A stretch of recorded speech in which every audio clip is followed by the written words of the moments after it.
To do sit comfortably, I'll talk for a bit, then we'll meditate.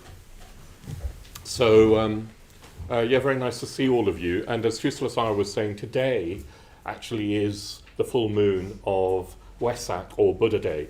So we celebrated Buddha Day. Some of you I know were present yesterday here with an all-day festival. But the tradition says that the Buddha was enlightened on the night of the full moon in this month of May.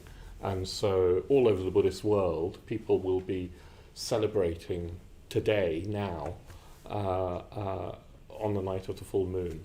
And it's said that with every kind of full moon, this is said, but particularly the Buddha Day full moon, it's said that all the practice that we can do, you gain many more times the benefit, the merit, than you would on a non-full moon day.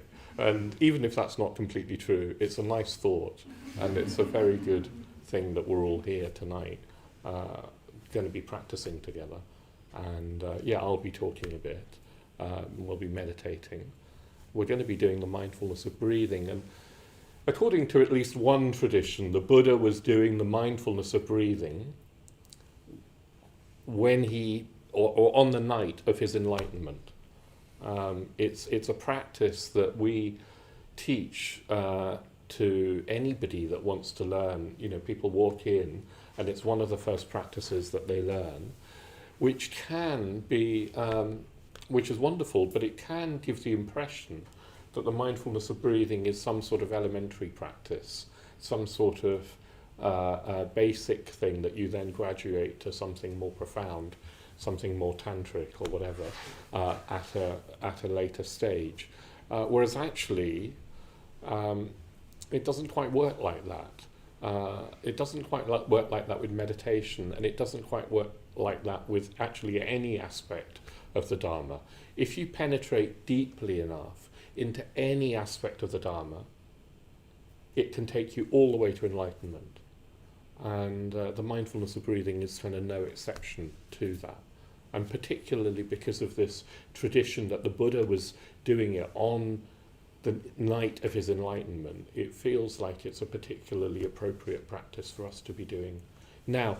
And I want to talk in a way about we've been looking, or you've been looking at mindfulness in this class through Sangharakshita's book Living with Awareness, and I'm going to be talking a little bit about awareness of thoughts, not so much from this book, but sort of allied to this book tonight.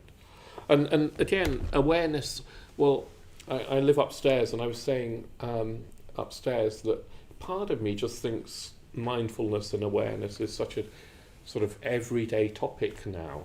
I can't get excited about it. And I have to remind myself that awareness goes right to the heart of what the Dharma is. According to at least one teacher, if you had to sum up Buddhism, the whole of the Buddhist tradition and its teaching, in one word, that word would be awareness. That word would be awareness. And the Buddha himself, you probably know this, it's a title. It's not his name, it's a title. And it means awake.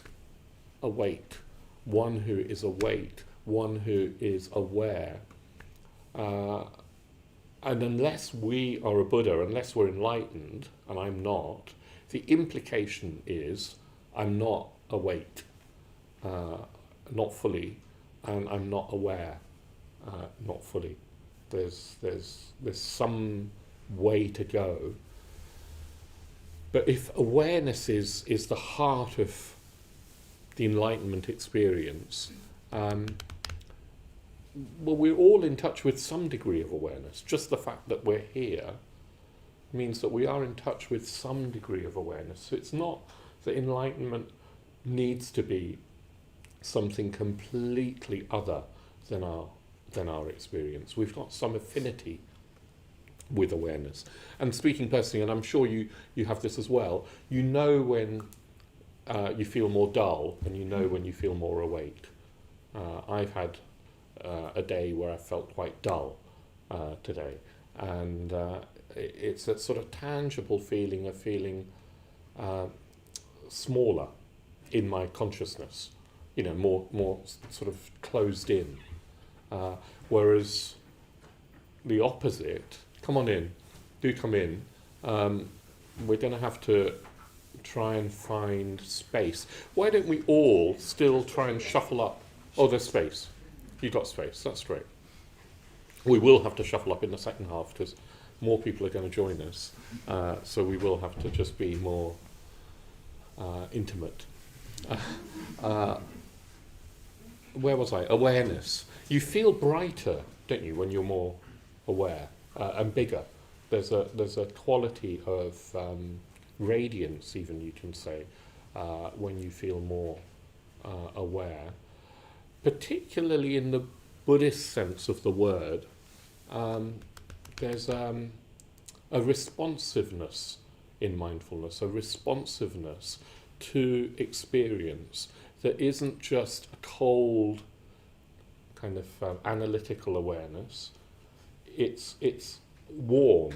It's a heartfelt awareness. Metta is not really that distinct from mindfulness, even though we have two distinct practices to cultivate them. The mindfulness that we're trying to cultivate is a heart. It's a heartfulness. It's a warmth. It's got metta in it. It's an appreciative awareness. Certainly the Buddha's awareness would not have been separate from his love and his compassion.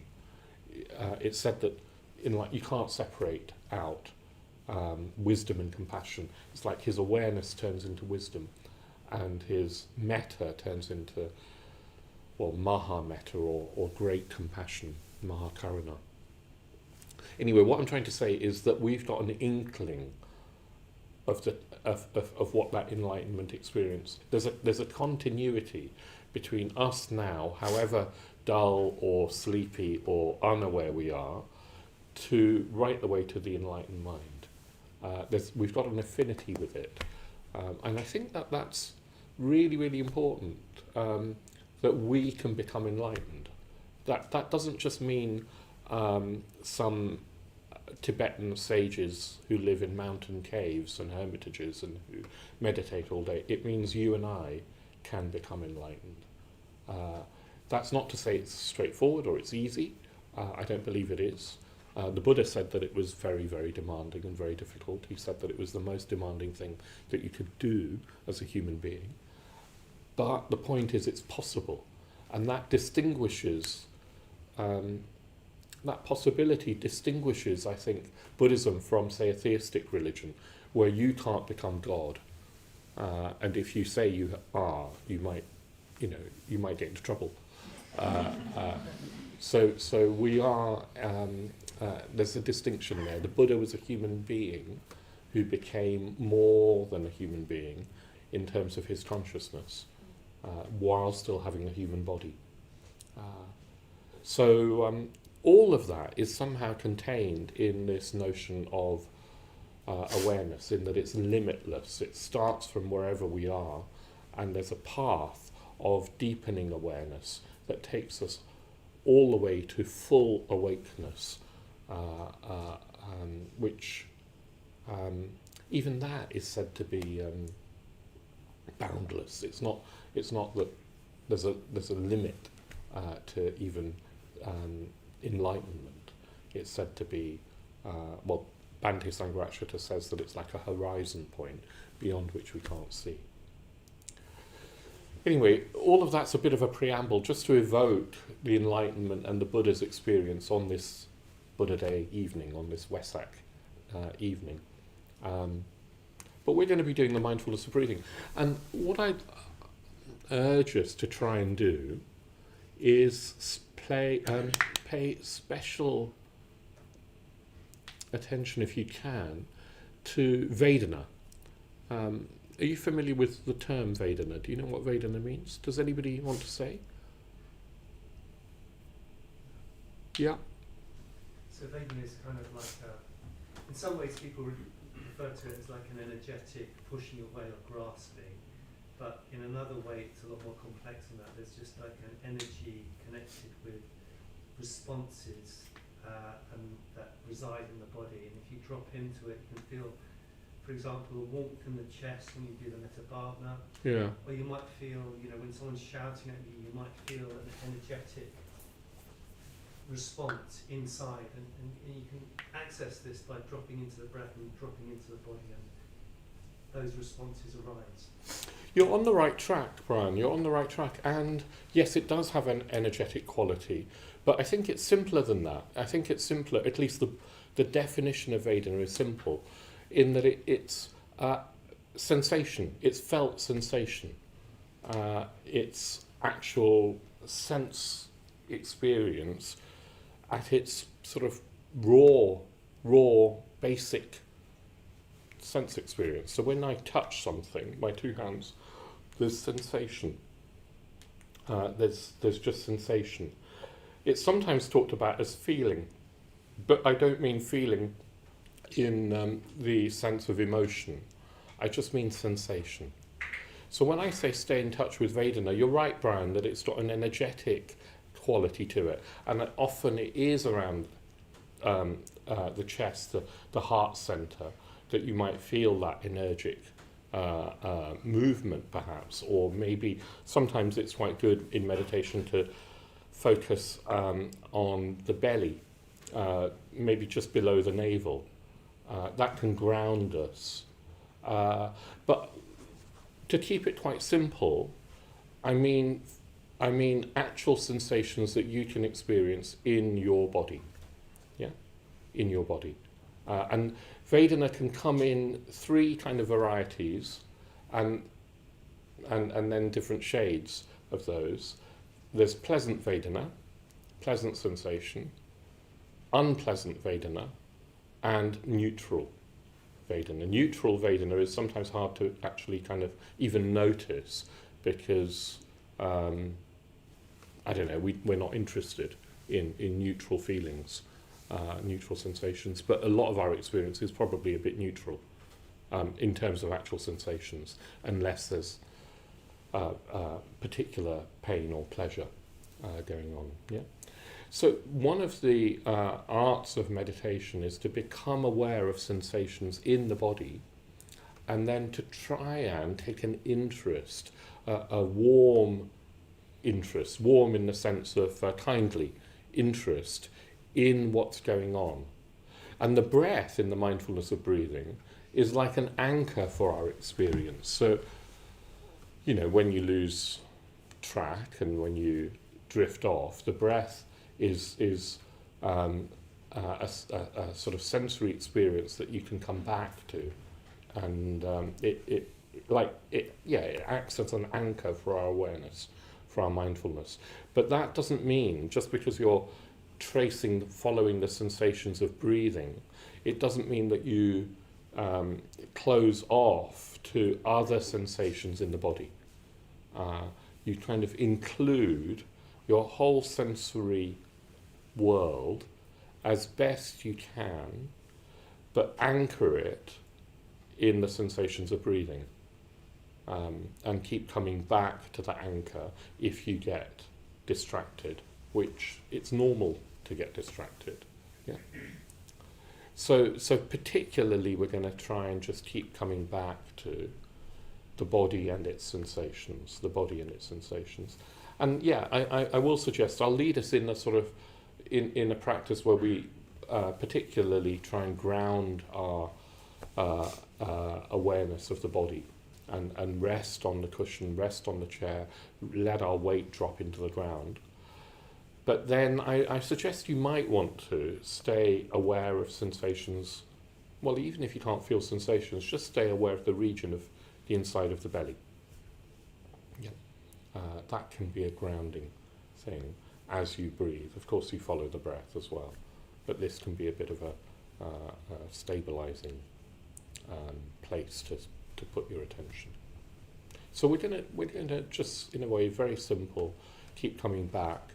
Every time you get distracted, come back to the breath, come back to the body, come back maybe to the belly, and a sense of groundedness. But I'm going to ask maybe one more thing, is that if you find yourself distracted, obviously you want to come back, but particularly I'm going to ask you just to notice, where did the mind go before you bring yourself back? So become aware of the thoughts. It'll be thoughts or images or something that take you away. So just bring a little bit of awareness to what the mind was doing when you were distracted. In a way, by doing that, you're sort of bringing the energy of the distraction back into awareness. You're acknowledging what another part of your mind was trying to do. Say you keep getting distracted by thoughts about your day that you've just had, or the day that you're going to have tomorrow.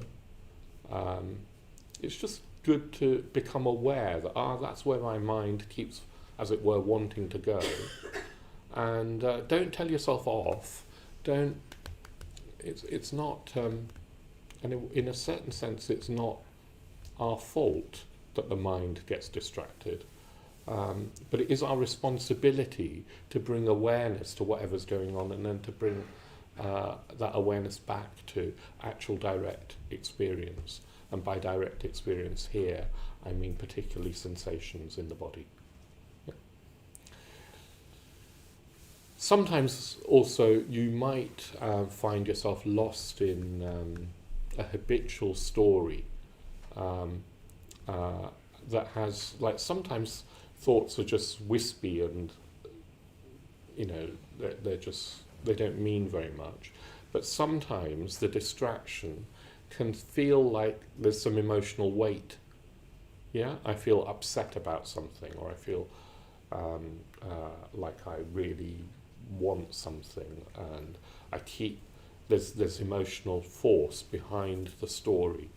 So if that happens, again, just notice, this is what I'm doing, this is the story, and see if you can feel that emotion behind the story in the body, yeah, wherever you can.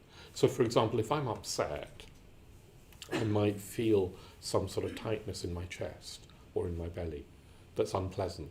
So that's unpleasant Vedana, and see if I can come back to staying with what is unpleasant, but in a kindly way. Yeah. Take a sort of interest in even the unpleasant sensations, moment to moment. Okay, let's give that a go, and then we'll see how you get on. So, yeah, welcome back everybody, but also welcome to those of you who've come from the course and joined us. You're very, very welcome. My name's Jnanavaca, and I'm going to be, in a way, following on from what Surya Gupta was saying in the tea break about awareness, and particularly, well, I also want to talk about how we, through unawareness, get into conflict. I was going to say unnecessary conflict, but from a Buddhist perspective, all conflict is unnecessary conflict. All conflict is unnecessary conflict. So I'll talk for a bit, and then we'll pause, and we might have a chance to meditate. I'm not quite sure how time will go. So we'll see. But do make sure you're sitting comfortably. If people need more cushions, raise your hand and we can pass you cushions from this side. There's actually a seat here that's not being used. Okay, yeah. Yeah, good, thank you. Okay, so in the first half I was talking a little bit about trying to stay with direct sensations in the body in meditation. And I think that's always a good idea.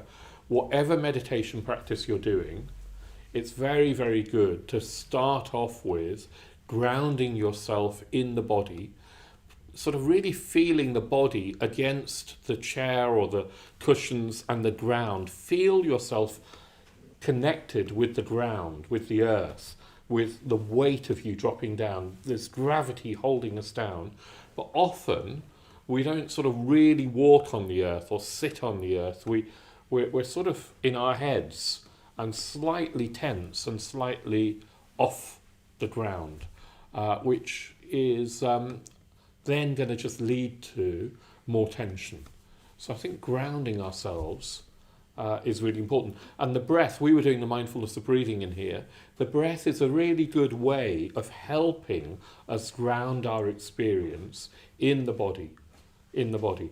And of course, it's not just in meditation. If you're out and about, even if you're in a meeting, say, and talking or something, if you want to, you can just come back, if you remember, come back to the breath, come back to just a sense of the sensations of the breath, and grounding yourself wherever you are. Mindfulness is a practice that's done just as much off the cushion, off the meditation cushion, as it is on the cushion. And yeah, I was saying that awareness, Surya was saying awareness is key to Buddhism. And Surya, you were saying in the tea break that part of that is trying to be aware of the consequences of our actions, trying to be aware of the consequences of our actions. If you trace that back, that means trying to be aware before I act what the consequences might be. Yeah? And that means being aware of my state of mind. Because all action, this is kind of Buddhism 101, all our action is coming from, a state of mind. And if we're not aware of the state of mind, our mind, then we act blindly. We act reactively. We're sort of prey to instincts. Yeah? And often those instincts are, I think evolution has bred those survival instincts into us. They're kind of flight or fight, which is what, your example, the man was probably experiencing. Something instinctive. I've got to flee or I've got to fight. And those instincts were useful for survival. Maybe they still are, but mostly we don't want to be ruled by them. We want to be able to act with more awareness of our consequences. If we just live instinctively, we're going to find that our life tends to become pretty complicated quite quickly. Yeah? You can sometimes look back on your life, can't you, and think, oh, I just acted unaware. I wasn't unaware then, and the consequences weren't great. Yeah? So the more awareness we can bring to our minds, the more choice we have as to how we respond. Do we want to respond creatively out of a sense of connection with other human beings in a way that will bring greater fulfillment for ourselves and hopefully for others in the world? Or do we want to just fall back on instinctive responses where likely we're going to contract in our own minds and have a tighter sense of, tighter kind of imprisoned sense of ourselves, separate from other people and likely to cause harm in the world? I want to come to a particular type of, a particular focus for awareness, which is particularly awareness of what our thoughts are doing, So that's not to say let's not be aware of sensation or Vedana, as I was calling it, but I also want to look at now what our thoughts are doing. And this teaching that I want to look at comes from a sutta, a traditional sutta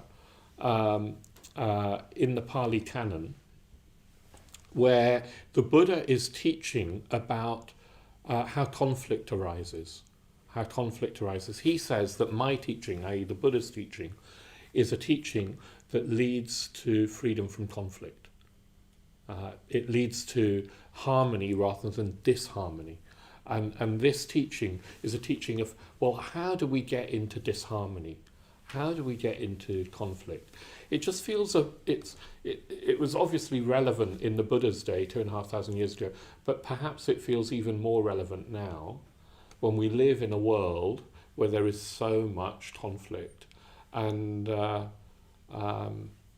conflicts a great level. I mean, interpersonal conflict, sure, but conflicts in terms of whole countries, whole nations, and cultures. And we don't have to, well, use our imagination very much to know that we live in a world that is beleaguered with pain caused by conflict. And from a dharmic perspective, that's completely unnecessary. I mean, it's understandable because human beings are not enlightened and we do have instinctive natures.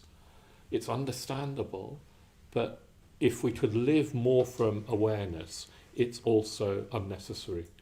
The source of human conflict isn't just going to be socio-political solutions, although I'm not saying that those solutions are not needed. They really are.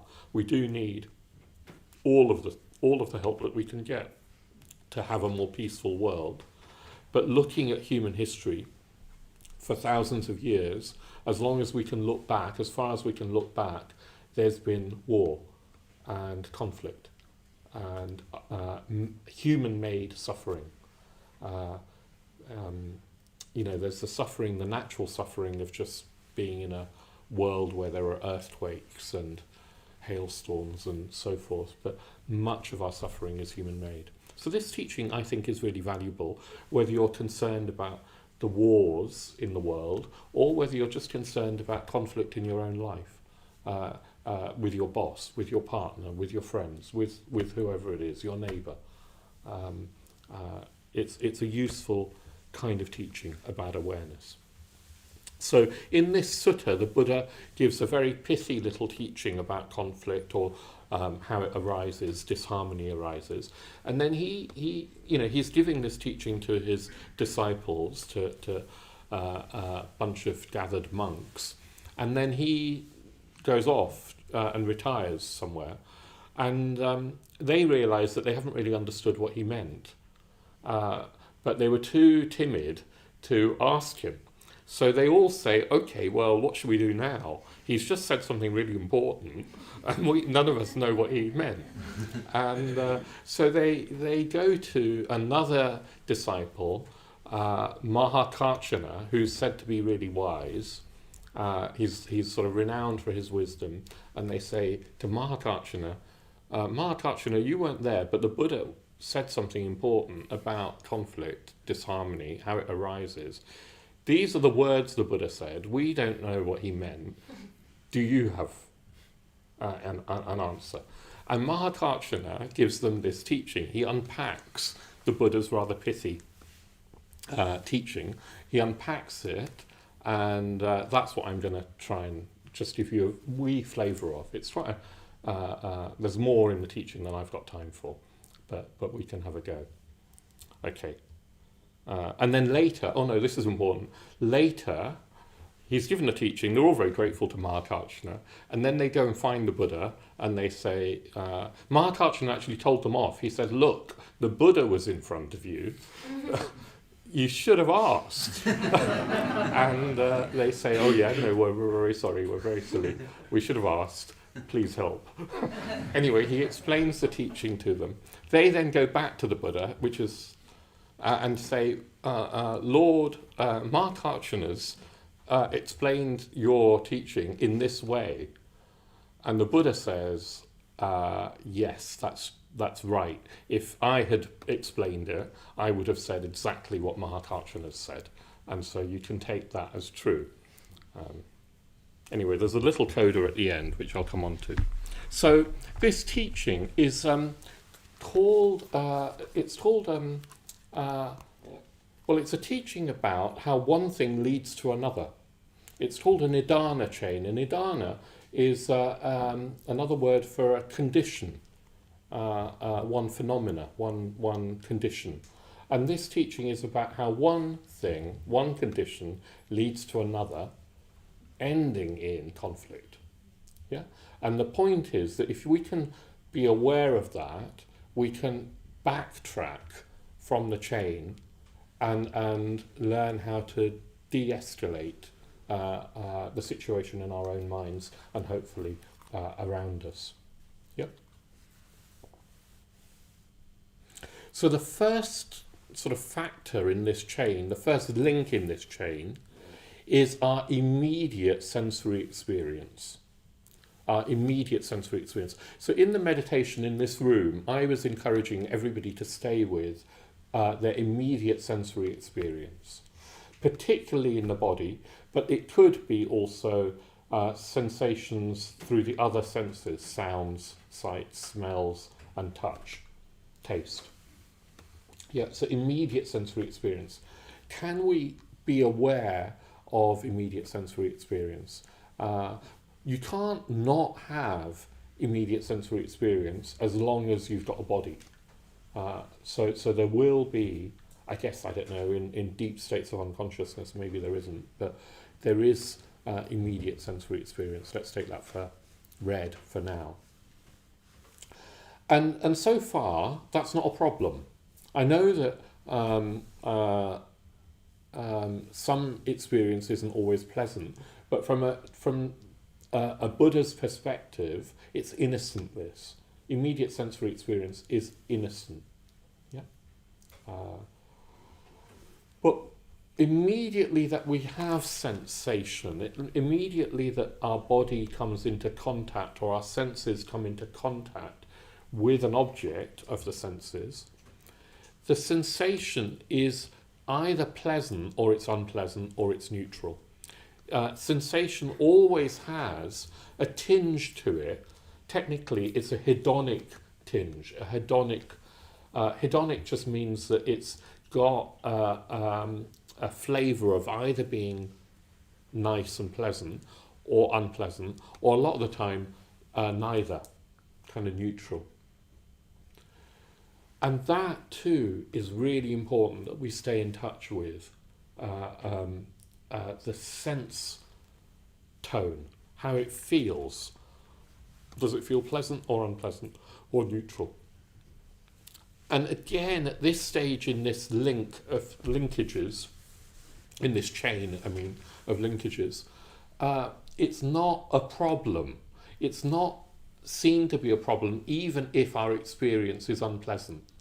If the sensations are unpleasant, it's not seen as a problem, in the sense that you can bring awareness to it and not make things worse. If you don't bring awareness to it, you're likely to make things worse. Yeah?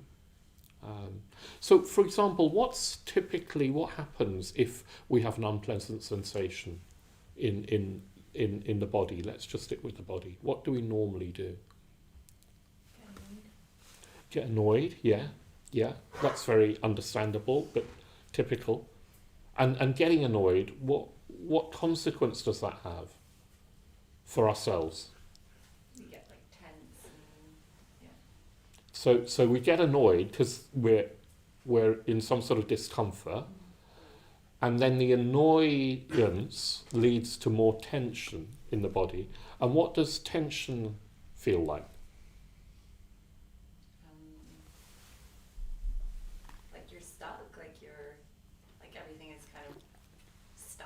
Yeah. Yeah. So you feel more contracted, yeah. more stuck, and it's unpleasant. Mm-hmm. Yeah. So do you see how annoyance at unpleasant sensations leads to more unpleasantness?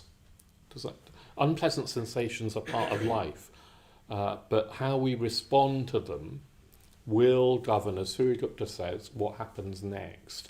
And what happens next, particularly for us, but if I'm annoyed and there's another person, a human being around me, potentially I'll get annoyed at them, yeah, and then they will feel unpleasant sensations, yeah, and who knows where that goes to. So that's one unhelpful way in which, and thank you for that, in which we habitually can respond to unpleasant sensations. Another example, does anybody have any other ways that we might habitually respond? Yeah. Avoiding it, like not putting yourself in situations where you elicit similar feelings, even if it's not the same pathway, and like it's pretty subconscious. So you avoid it by doing what? What would you? It depends on the situation. I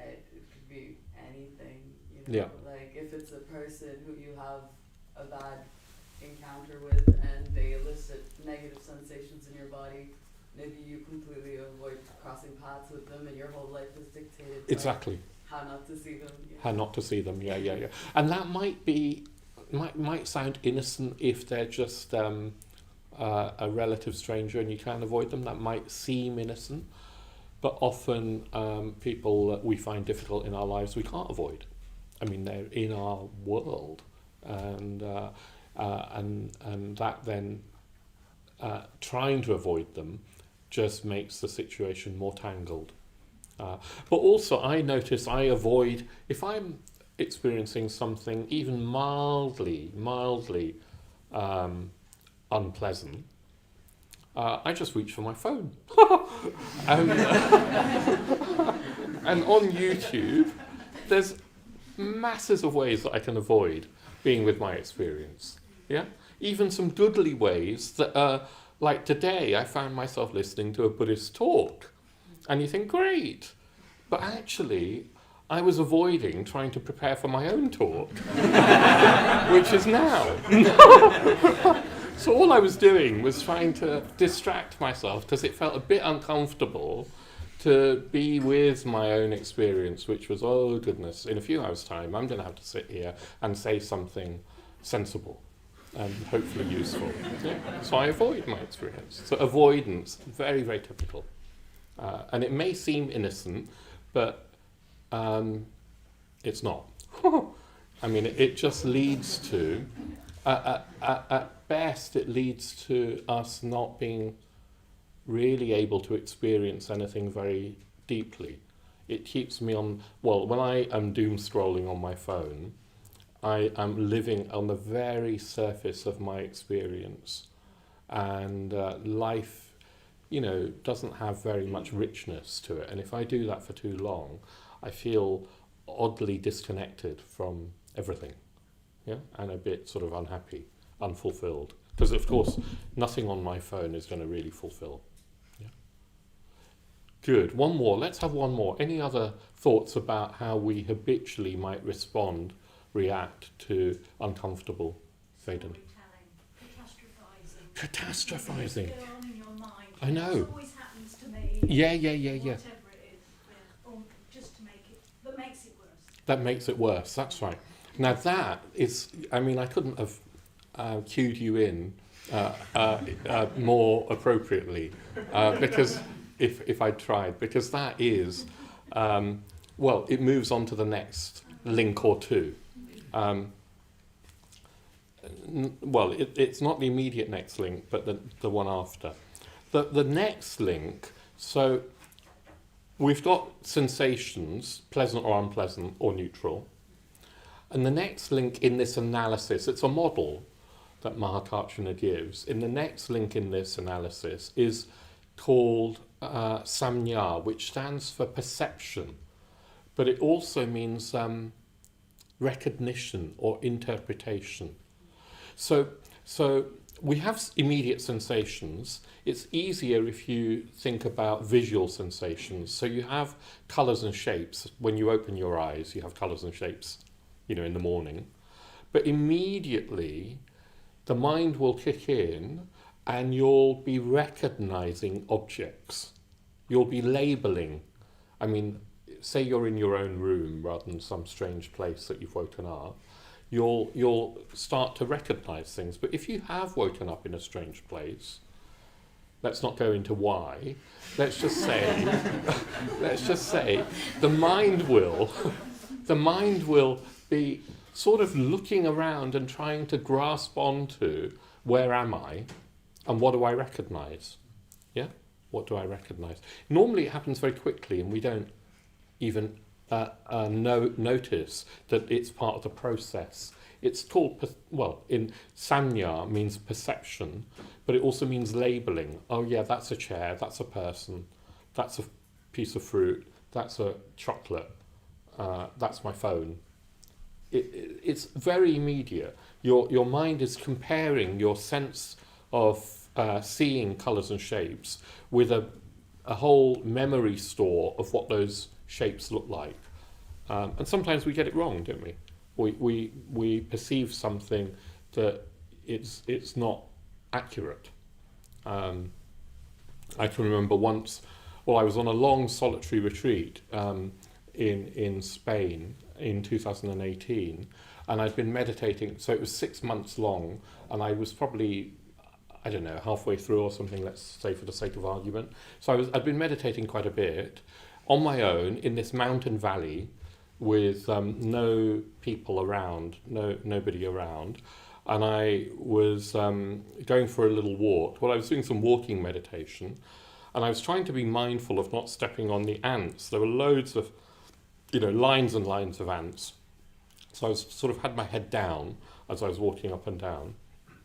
And I look up, and a few meters in front of me, I see these shapes, and I immediately think, these are people. And what are people doing on my land? Like, this is my side of the valley. I'm on solitary retreat. I'm meant to be not disturbed. There are signs up, gates up, saying please don't disturb. And what are they doing? What are they doing there? Yeah. And so there was there was a sort of shock, and then there was probably a faint sort of indignation. Well, I don't know how faint, but sort of, they were a few meters in front. And then I sort of came to a bit, and I look again. You might think this is a bit mad, but they weren't people. They were Iberian goats. They were goats. Very different from people. Like, they have these horns and 4 legs, and they're in a clump, they're a herd of goats. Yeah? Nothing to do with people. And they were sort of just looking at me, and what happened is that in my meditative state, this faculty of labeling had gone into abeyance a little bit. I was just aware of sensations. And also, I'd never really encountered, I have encountered Iberian goats, but they're not my everyday, they're not part of the data bank that says this is an Iberian goat. And for a moment, my mind misread what was going on. But it was quite a weird sort of, I hadn't been drinking or smoking or anything, just been meditating. But my mind had slowed down enough for me to see the process of perception. And in this case, it was a misperception. Yep. So labeling is the next thing.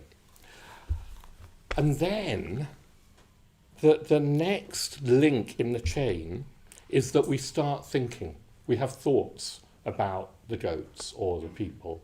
Well, immediately I had started thinking, what are they doing on my land? There's thoughts. Yeah. And the reason we're talking about this is that this is a key kind of link in the chain. If we're not aware of our thoughts, they can start to run away with us. And this is what you were saying, that we can start to build stories. Immediately I'd seen these goats. I was starting to build, there was a little start of what they're doing here. Yeah? And a bit of a story of, if I'd let myself go on any longer with that they were people, why has the gate not been closed, or etc., etc. Now, thought is not a bad thing. It's not like we're trying to become thoughtless. Reasoned thought is a really useful thing. It separates us from animals, doesn't it? Animals probably have thoughts as well, but certainly the ability to reason seems to be a very human faculty. And we're not trying to go back to some thoughtless state. We're not trying to just blob out and not think. Buddhism demands that we think, but we think clearly, objectively, intelligently, rather than in a instinctive, reactive way. Yeah, thought can go both ways. Thought can help free us from dukkha, from suffering, from unsatisfactoriness, or it can leave us more entangled. So, when Suri got to in the tea break, you were talking about that situation of the man and the tow truck, and you were trying to help. So you were definitely using thought. It's not like a Buddhist just goes around beaming love without thought. Awareness includes intelligent thought, appropriate thought. I say that because I want to just underline that, because there can be in spiritual circles an anti-intellectual bias that says, let's not worry about thought, let's just stay with direct experience, let's just be with my experience, and that will lead to freedom. Well, it won't. Yeah, it won't necessarily lead to freedom. We do need to be intelligently discriminative about how best to act. Yeah, and that will require thought.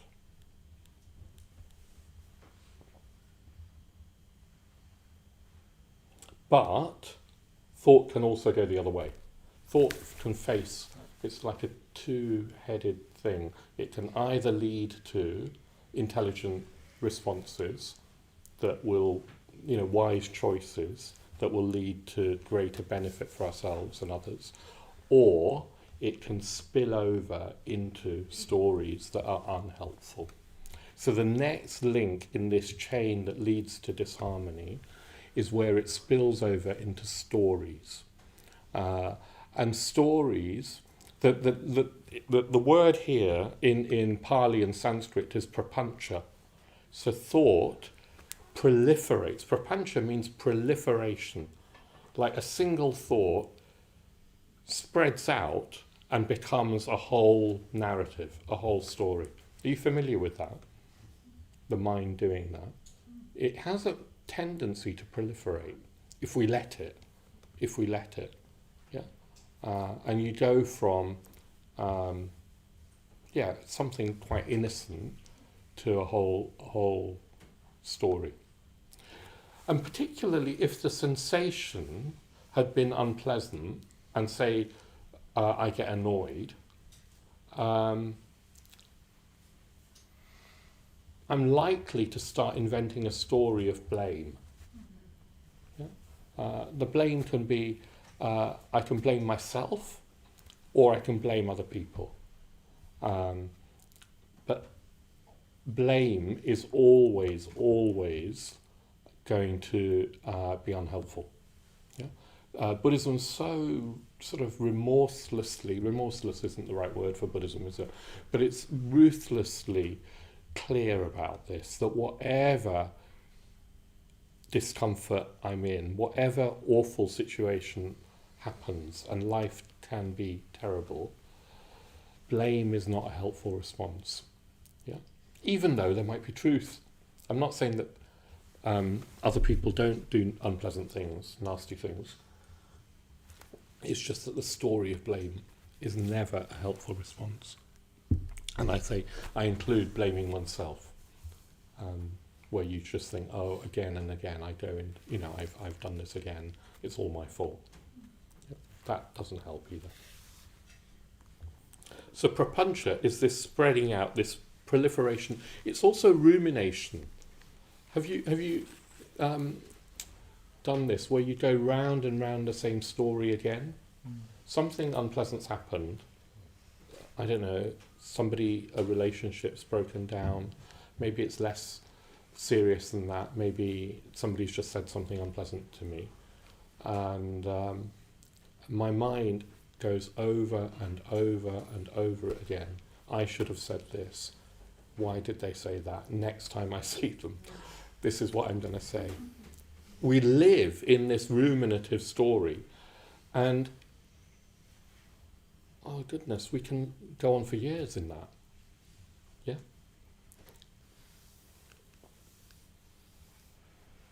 Okay, so we're nearly at the end of this Nidana chain, but there's a bit more to explore.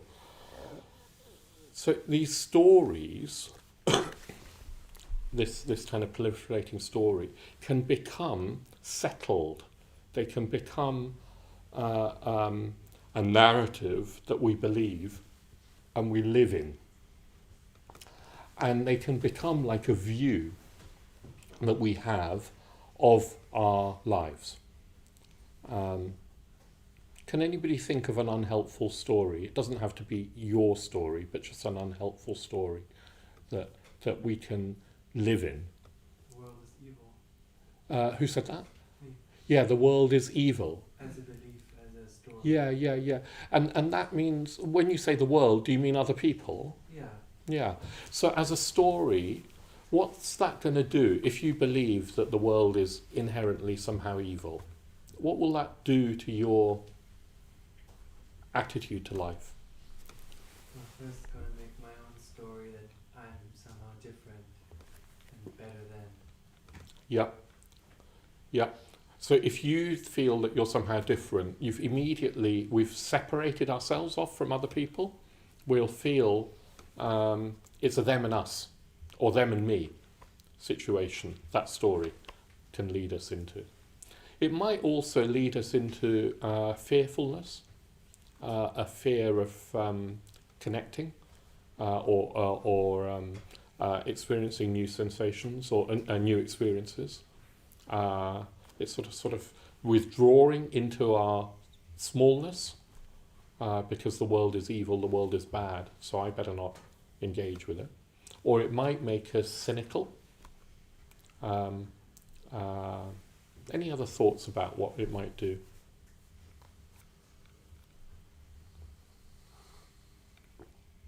Angry, maybe? Bitter? It's not a great story for happiness. Let me come on to, I'll come back to you, Brian, if I can, but let's just see if there are any other stories that we can live in that are not helpful.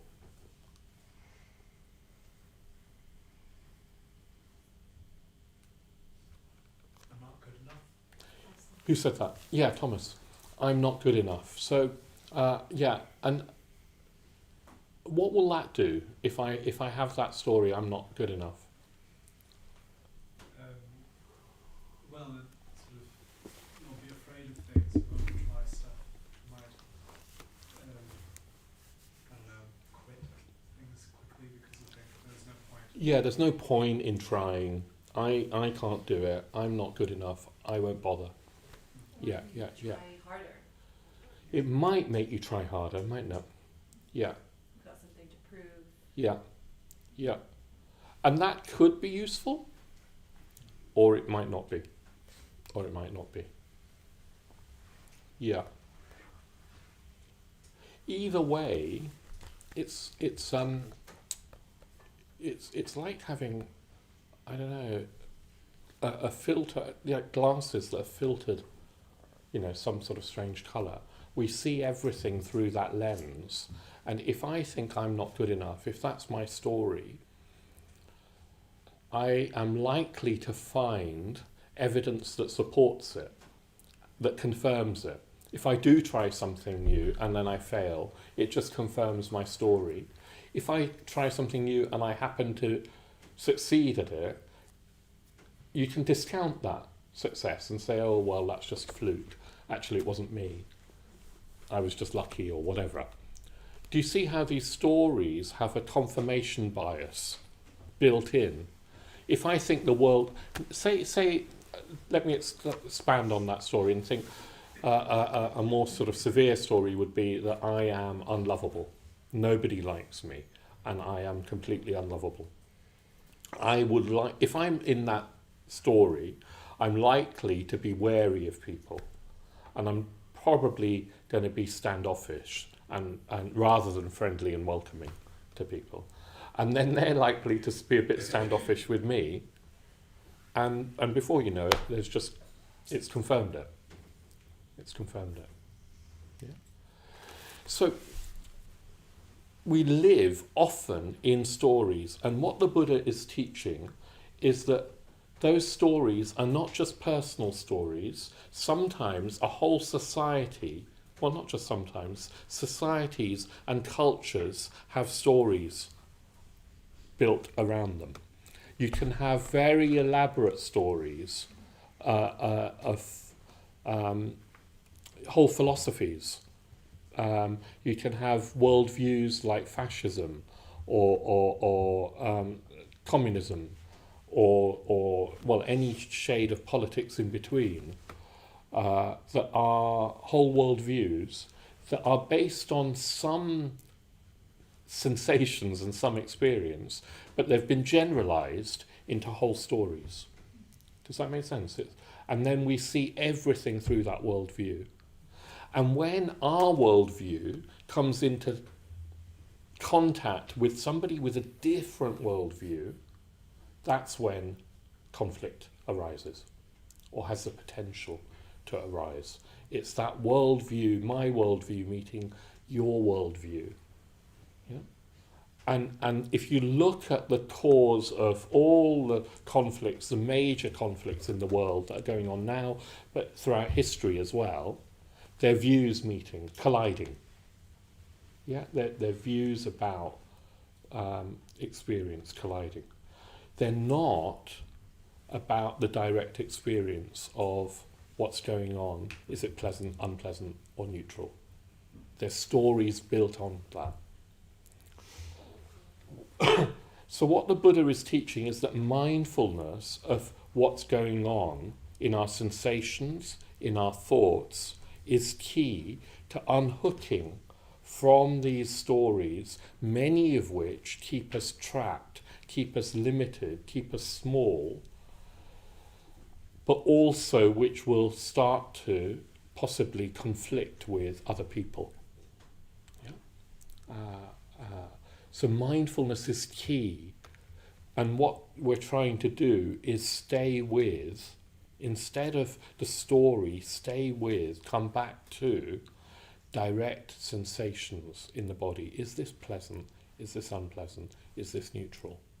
So somebody might, I don't know, cut across me when I'm driving, and that might feel unpleasant, but I don't have to get into a whole story that leads to a road rage, that leads to a conflict.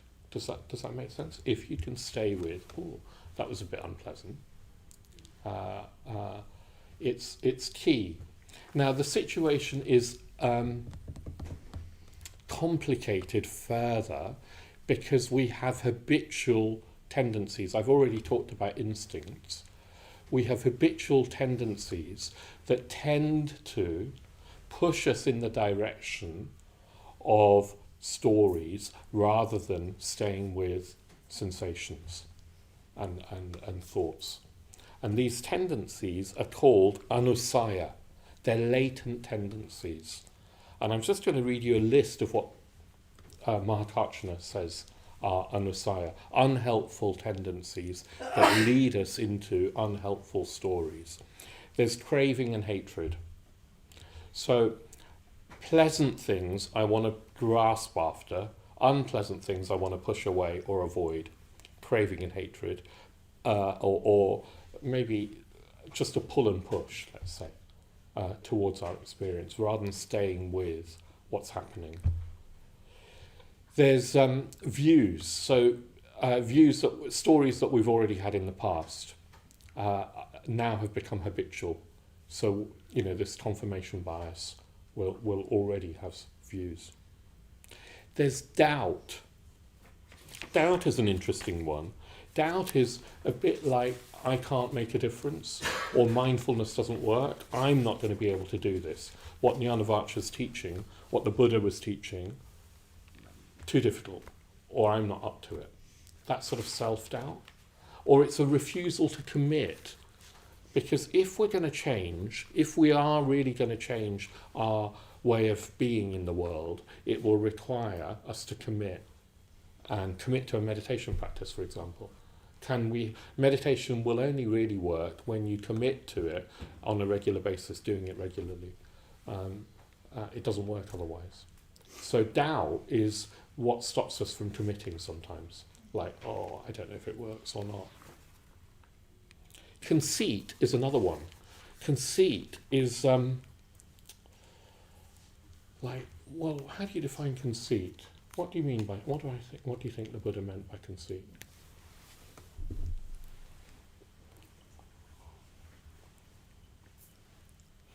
What's it like when you're conceited or when somebody's conceited? Yeah. You don't recognise the fact that you're not able to do something. It's the opposite of doubt in a way. You assume you can. Yeah. You Yeah. can't. Yeah. You're sort of full of pride.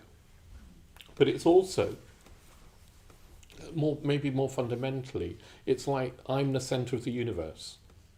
And actually I am, I think, most of the time.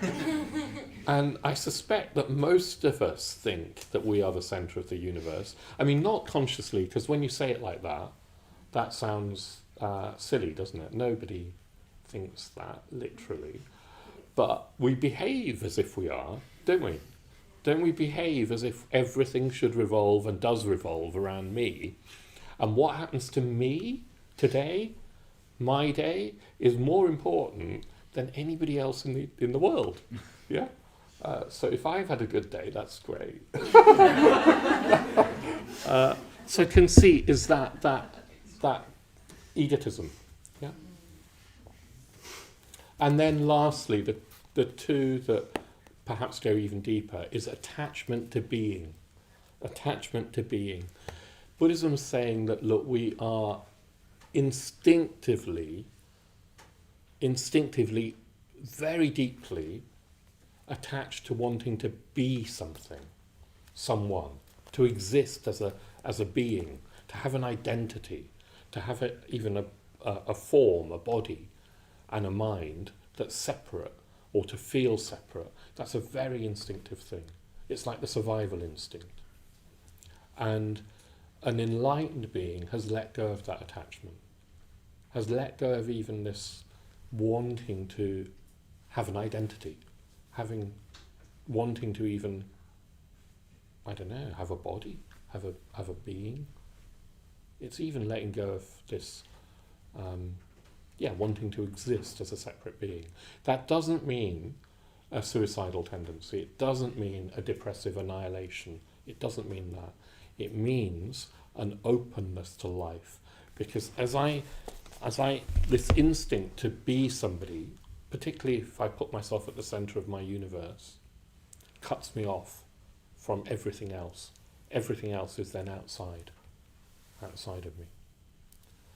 So Buddhism is saying that we need to work on and off the cushion with these latent tendencies called anusaya, craving, hatred, views, doubt, conceit, attachment to even being at the deepest level, an attachment to feeling separate from you and from the world. Because actually Buddhism is saying something much more mysterious and even more wonderful is going on. There are no separate parts. Reality is one interconnected set of arisings. And we're part of that. We are like a current in the ocean. You can't sort of separate out the current from the ocean. You can't say, oh, here I am as a separate current. As soon as you do that, that doesn't make sense. We're all currents in a way in the ocean. And that means that we have distinctive experiences, and that's beautiful potentially. That's part of what this thing called life is. But we're not really as separate as we think we are. And if we can start to let go of holding on to our separateness, we start to experience life much, much more richly. What's said to happen is love, metta, is the natural response to all beings, because you don't feel so separate. And a natural response to the world around us is appreciation and a sense of beauty, a sense of wonder even, that there is this thing called awareness, well, experience at all. So Buddha would not have these underlying tendencies of craving, hatred, doubt, conceit, etc. And much of our practice is trying to erode those. But key to it all is awareness. Because if we're not aware of how we are thinking, behaving, what views we're carrying, what stories we're living in, then we can't undo these tendencies. We'll just be on autopilot. We'll just be on the hamster wheel that, I don't know, leads nowhere. And at worst, it leads to violence and conflict when we come up against someone else who has a very different world story, a story that is different to ours. When you think about all the wars about religion that have happened, it's madness. It's like one person saying, this is my story of the universe, and another person saying, no, you're wrong, I've got a better God than you, or whatever it is, and then the conflicts that arise. There are other perhaps reasons for conflict, but according to this teaching, everything boils down to our stories.